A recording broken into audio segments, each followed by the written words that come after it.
So this afternoon I'm just going to take a look at the winter squash and talk a little bit about how they're doing.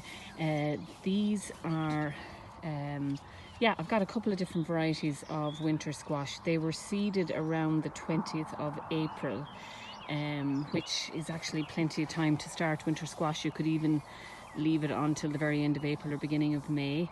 They are quite frost sensitive, and as we all know, at this stage of the season we had a late frost, so if you had something like winter squash out in the field 2 weeks ago, it definitely would have would have got damaged with the frost. So I started them in smaller 4-inch pots, and then I transplanted them probably about 2 weeks later into this size pot. I can't actually remember what size it is, but you can kind of get the gist of what size it is there.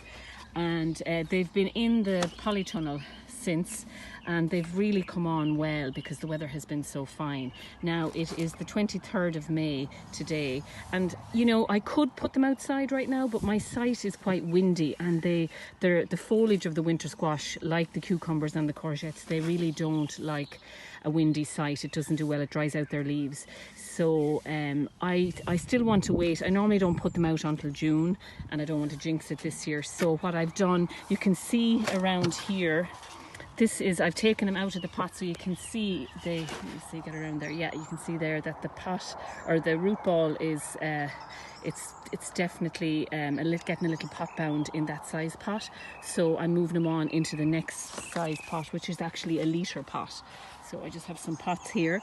So I've one here that I've repotted, and what I'm going to do now is I'm going to move them out into the hardening off tunnel, so they'll have some shelter there. And I'll probably wait until the first week of June to plant them out in the field. And again, when I go to do that, I'll make a short video. So the varieties of winter squash that I have grown this year are, they're primarily Uchiki curry type winter squash, which do really well in our climate.